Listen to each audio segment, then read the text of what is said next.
Hey guys, welcome back to Contest Prep University. Joe Klemczewski and Adam Atkinson, episode 4 in our series, Planning the Perfect Peak Week.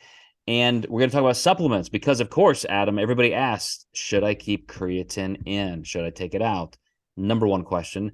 But other ones, vitamins, things like that. We just talked about minerals in the last episode.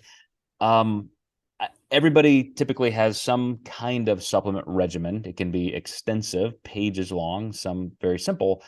So when you start fielding these questions, I'm going to guess, Adam, that your first response is, hey, whatever you're doing now, like that's probably, again, homeostasis, that's baseline. But do you go through every single supplement and do you have a list of things like, hey, no, we definitely got to take this out, but we can keep this the same? Like, how do you manage that with your clients? Yeah, so usually during the pre-peak week process, we're talking about the things that they should eliminate. I have a few people who maybe get some bloating with some artificial sweeteners. We've probably already found that before the peak week. I think the artificials are really demonized, and I see a lot of people make mistakes where they're maybe eliminating artificial sweeteners that contain their creatine dose in it, and they're coming in flat on peak week and they don't know why, but they're kind of following this general guideline of, you know, eliminating all artificial sweeteners that I kind of see on a lot of peak week packets other coaches are sending out. Um, I think the key is obviously being lean enough before you peak. And I see a lot of coaches, rugs, or certain supplements to create just such a response, or they're hoping that it creates such a response that that person's finally lean enough. And one of the best info you can give a client is, if you want to peak your best, be lean enough for your show at least a week out. And I think coaches really make a lot of mistakes when they're planning on the drug or the vitamin or mineral or, even those natural diuretics to make the client lean enough. They're really missing the mark on, what's actually happening. Is there anything that just normally commercially available and used that you just say, no, we definitely have to take this out? Anything at all like that? You'll find raloxifene and yohimbine in a couple of fat burners that people may be unaware of, that maybe makes them hold a little bit of water. Those are some of the bigger things. There are definitely some supplements, some androgens people may want to stay away from if they're currently on them ahead of time.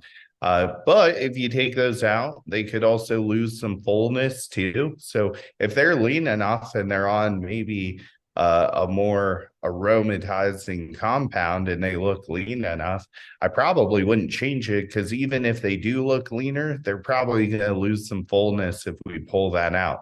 So even though that may look wrong on paper, because they're like, X compound makes you hold a lot of water, well, if they look good, I'm probably not going to pull it out. And it could even come down to legitimacy, that they're not even on the compound we think they're on, depending on where they bought it. I think the biggest point there is what you mentioned, that we just don't know the effect. And if you're waiting until peak week to decide to completely change a supplement protocol, there's going to be risks. And so I was going to bring up even things like, besides water retention, things like digestion, because some supplements create loose stools or diarrhea or this or that. And I would hope, as you mentioned in another context, that you've reached a conclusion about that earlier. Like if you're having a repetitive GI issues or digestive issues, and hopefully you've done some kind of an elimination process to detect what it might be. But I was just discussing with a client today about, digestion on contest day, specifically elimination. What if I'm constipated? What if this? And, that's part of a conversation probably for our final episode with food sources.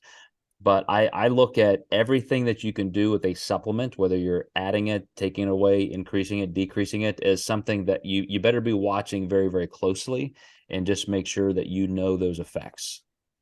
Yeah, there can definitely be problems. I had a client add a supplement a couple weeks out, and she got edema from it because she had bad reaction. We would have never predicted that.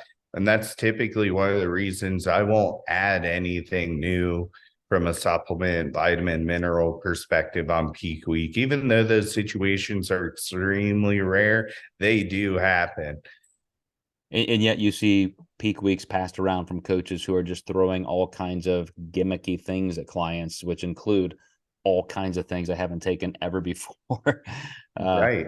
Incredibly dangerous. But let's wrap this one up. Let's move on. Our finale for this series is going to be on actual food. And this is kind of majoring on the majors. This is where you want to really pay attention. So we'll see you next time as we wrap this up in Contest Prep University.